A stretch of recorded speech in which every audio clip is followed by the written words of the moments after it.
Welcome to my YouTube channel. आज हम class 11th chapter 9 अनुक्रम तथा श्रेणी की कुछ जनरल बातें जानेंगे। देखिए, अनुक्रम को क्या कहते हैं? सीक्वेंस। और श्रेणी को क्या कहते हैं? सीरीज। ठीक है, अनुक्रम को हम बोलते हैं इंग्लिश में सीक्वेंस और श्रेणी को बोलते हैं सीरीज। ठीक है, तो अनुक्रम क्या होता है? संख्याओं का एक ऐसा समुच्चय जिसे किसी निश्चित क्रम में व्यवस्थित किया गया हो, जिसे किसी निश्चित क्रम में व्यवस्थित किया गया हो, उसे हम सीक्वेंस कहते हैं। ठीक है, संख्याओं का एक ऐसा समुच्चय जिसे किसी निश्चित क्रम में व्यवस्थित किया गया हो, उसे हम क्या कहते हैं? सीक्वेंस कहते हैं। क्लियर?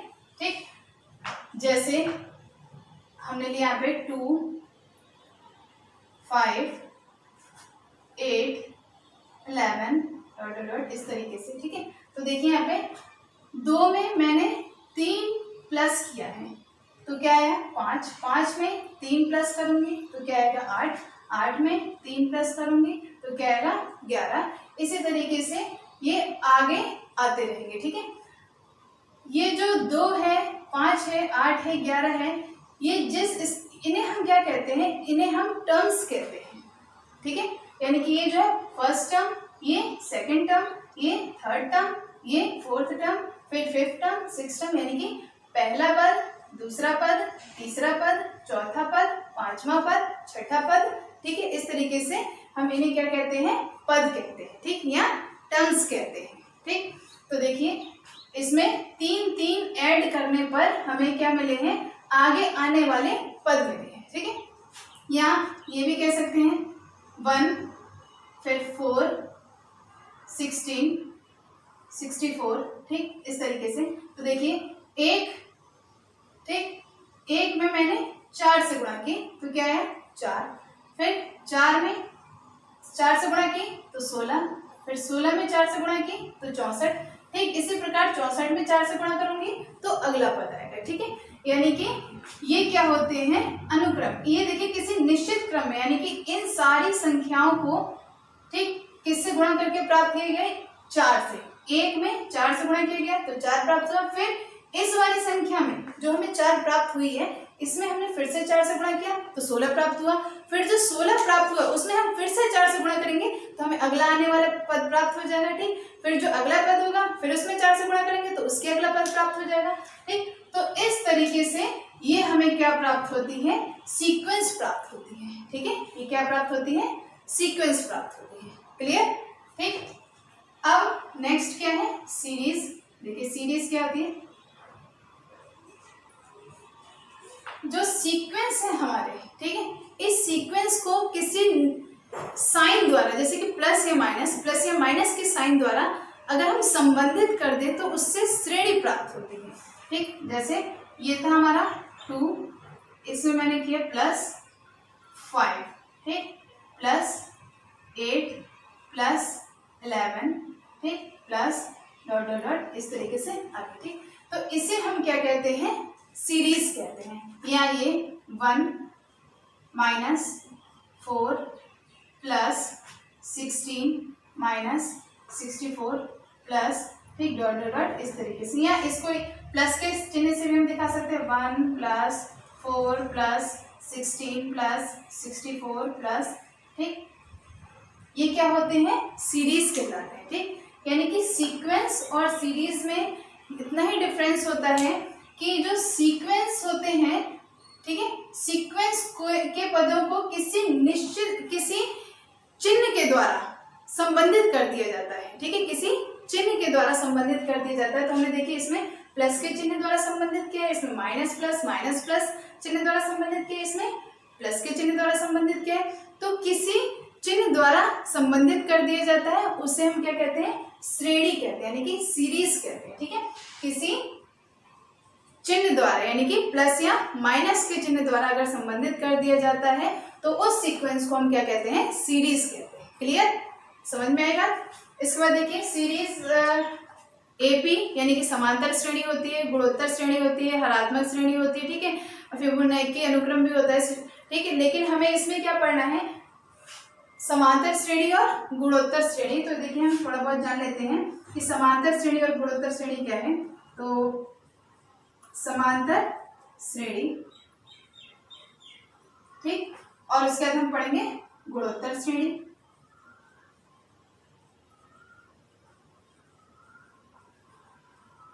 इसे हम इंग्लिश में बोलते हैं एपी, ठीक, और इसे बोलते हैं हम जीपी, ठीक, यानी कि अर्थमेटिकल प्रोग्रेशन, और इसे हम बोलते हैं ज्योमेट्रिकल प्रोग्रेशन, ठीक है, arithmetical progression and geometrical progression. Clear, ठीक। समांतर श्रेणी क्या होती है? एक ऐसी श्रेणी, ठीक, एक ऐसी सीरीज जिसके पूर्व पद में किसी निश्चित संख्या को जोड़ करके आगे आने वाले पदों को प्राप्त किया जाता है, ठीक है, उसे हम समांतर श्रेणी कहते हैं। जैसे देखिए, अगर मैंने यहाँ पे ले लिया 5, ठीक, 5 में मैं कोई सी भी संख्या प्लस करूं या माइनस करूं, ठीक है, एक ही काम करना है, या तो प्लस या माइनस, ठीक। तो देखिए हम यहाँ पे प्लस ले लेते हैं, तो सपोज इट मैंने इसमें 2 प्लस किया है, तो 5 में 2 प्लस करूंगी तो आ जाएगा 7, ठीक, फिर 7 में 2 प्लस करेंगे 9, ठीक, फिर 9 में 2 प्लस करेंगे 11, ठीक। इस तरीके से हमें आगे आने वाले पद प्राप्त होते रहेंगे, ठीक है। तो हमने क्या देखा कि इस हर एक पद में देखिए 5 में 2 जोड़ा तो 7 प्राप्त हुआ, 7 में 2 जोड़ा तो 9 प्राप्त हुआ, 9 में 2 जोड़ा तो 11 प्राप्त हुआ, ऐसे 11 में 2 जोड़ देंगे तो 13 प्राप्त होगा, फिर 13 में 2 जोड़ देंगे तो 15 प्राप्त होगा। यानी कि हर एक पहले वाले पद में, पूर्व पद में हम एक निश्चित संख्या जोड़ दें तो आगे आने वाली संख्या प्राप्त हो जाती है, ठीक। इस प्रकार बनी श्रेणी को हम समांतर श्रेणी कहते हैं। क्लियर। इसके बाद देखिए गुणोत्तर श्रेणी क्या होती है।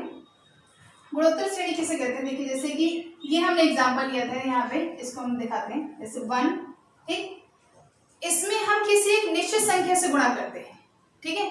सपोज दैट यहाँ 4 से कर लीजिए या 5 से कर लीजिए, ठीक है, या 3 से कर लीजिए। सपोज दैट हम 3 से करते हैं, तो एक में मैंने 3 से गुणा की तो आया 3, ठीक, फिर इस 3 में 3 से गुणा करूंगी तो 9, फिर 9 में 3 से गुणा करेंगे 27, ठीक। इस तरीके से हम गुणा करते रहेंगे, ठीक है। तो देखिए 1 में 3 से गुणा की प्राप्त हुआ 3, 3 में 3 से गुणा की प्राप्त हुआ 9, 9 में भी 3 से गुणा की तो प्राप्त हुआ 27। यानी कि हर एक पद में, ठीक, एक निश्चित संख्या यानी कि एक नियत संख्या से हमने गुणा की है तो हमें आगे आने वाले पद प्राप्त हुए, ठीक है। यानी कि हर एक पूर्व पद में एक नियत संख्या से हम गुणा कर दे तो आगे आने वाला पद प्राप्त हो जाता है।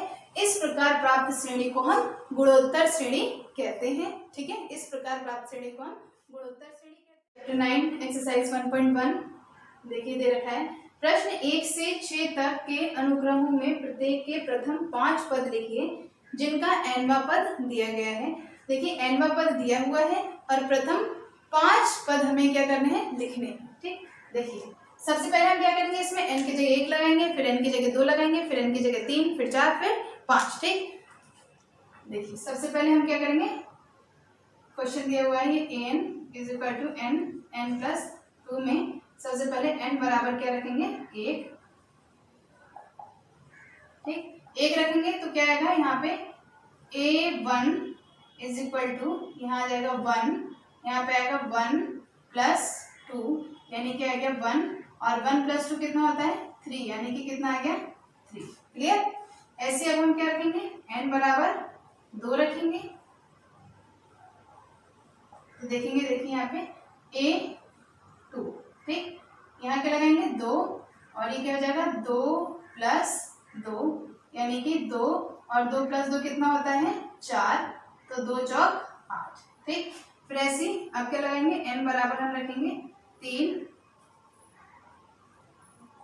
ठीक, ये क्या हो जाएगा a3 बराबर यहाँ हो जाएगा 3 प्लस 2, 3, और क्या हो जाएगा 3 प्लस 2, तो 3, और 3 प्लस 2 कितना होगा? 5, तो 3 5 15। क्लियर। उसके बाद देखिए n की जगह 4 लगाएंगे, यहाँ से n बराबर 4 रखने पर a4 की वैल्यू क्या आएगी? यहाँ पे 4 प्लस 2 होगा 4 प्लस 2, फिर जगह 4, और 4 प्लस 2 कितना होता है? 6, और 6 4 24।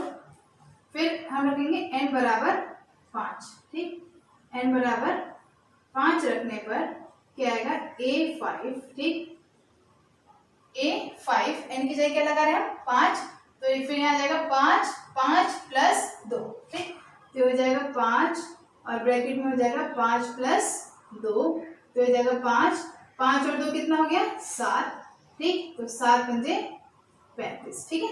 तो हमें देखिए A5 की वैल्यू कितनी है, A1 की वैल्यू आई 3, A2 की वैल्यू 8, A3 की वैल्यू 15, A4 की वैल्यू 24, A5 की वैल्यू 35, यानी कि अगले 5 पद हमने, यानी कि स्टार्टिंग के 5 पद हमने ये लिख दिए, ठीक है।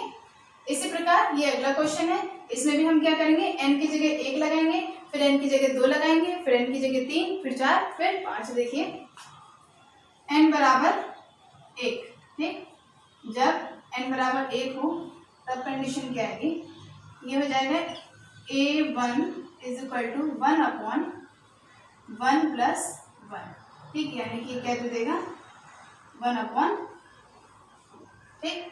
ऐसे जब n बराबर 2 रखेंगे हम तब A2, यानी कि यहाँ पे n की जगह आ जाएगा 2 और ये हो जाएगा 2 प्लस 1, यानी कि कितना हो जाएगा 2 और 2 में 1 जोड़ देंगे कितना हो जाएगा 3, ठीक। फिर नेक्स्ट कंडीशन हम n की जगह क्या रखेंगे 3, ठीक, तो ये क्या हो जाएगा A3 is equal to n की जगह क्या रखेंगे 3, 3 प्लस 1, 3 प्लस 1, तो हो जाएगा 3/3 प्लस 1 कितना हो जाएगा 4, क्लियर। उसके बाद n की जगह हम क्या लगाएंगे 4, ठीक, तो ये जाएगा A4 is equal to 4/4 plus 1, 4/4 plus 1, यानी कि हो जाएगा 4/5, क्लियर।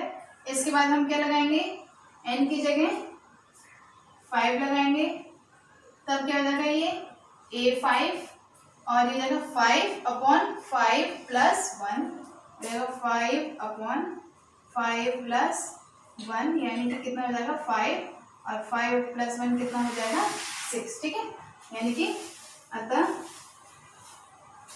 ठीक, ये किसके है अनुक्रम, यानी कि श्रेणी के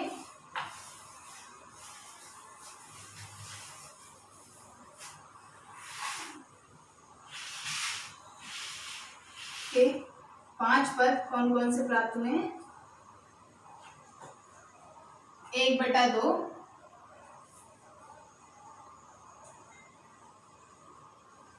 फिर 2/3, फिर 3/4, फिर हम यहाँ लिख देंगे 4/5 और 5/6 का, ठीक है, 5/6, ठीक है। इसी तरीके से जो इसमें क्वेश्चन नंबर 3, 4, 5 और 6 है, हम उसे वैसे ही करेंगे, n की जगह सबसे पहले 1 लगाएंगे, फिर 2, फिर 3, फिर 4, फिर 5, ठीक है। इस प्रकार हमें वैल्यूज आ जाएंगे, ठीक है। आप नेक्स्ट क्वेश्चन को करके देखिए।